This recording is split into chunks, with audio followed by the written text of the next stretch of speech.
The Mountain and the Stream by the Whispering Winds. The mountain stood tall, a monolith carved from the very bones of the earth. For centuries it had watched over the land, a silent guardian, unmoved by time, untouched by change. Its peaks were crowned with snow, its slopes steep and unforgiving. It had seen storms rage, sunrises rise, and countless seasons pass, yet it remained steadfast, unyielding. It was a monument to the past, an eternal symbol of strength. But strength, it would soon learn, is not always enough. High above, where the air was thin and the world stretched into endless horizons, a soft sound began to stir. It was faint at first, just a whisper on the wind, a murmur in the silence. The mountain barely noticed, too proud to heed such a quiet invitation. But the sound persisted, growing steadily louder.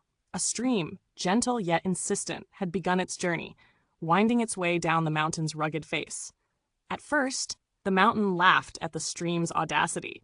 "What can a tiny flow of water do against my towering might?" it thought, its ancient voice rumbling like thunder. The stream, however, was undeterred.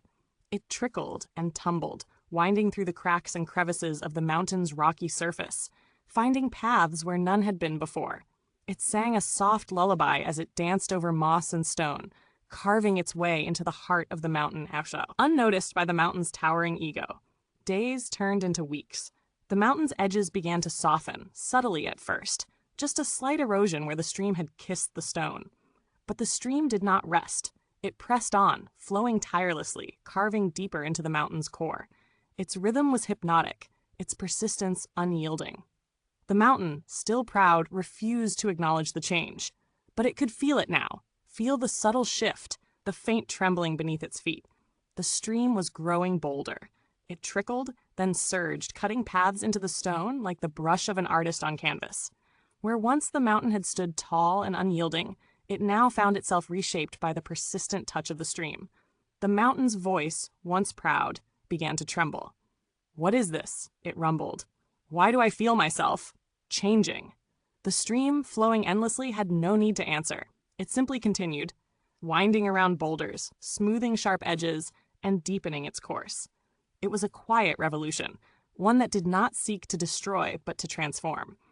The mountain's jagged peaks began to round, its once immovable form gradually eroding, softened by the steady touch of the stream's gentle persistence. The mountain began to understand something it had never known before. Change was inevitable. Strength alone, it turned out, was not enough to withstand the passage of time. It could not resist the stream's quiet force, and so it let go. In that moment, the mountain surrendered. It no longer fought against the stream. Instead, it welcomed its embrace, allowing the water to shape it, to mold it into something new. It was a painful process. Rock turned to dust, jagged edges worn smooth, but it was also a beautiful one. The mountain had become a part of the stream, and the stream had become a part of the mountain.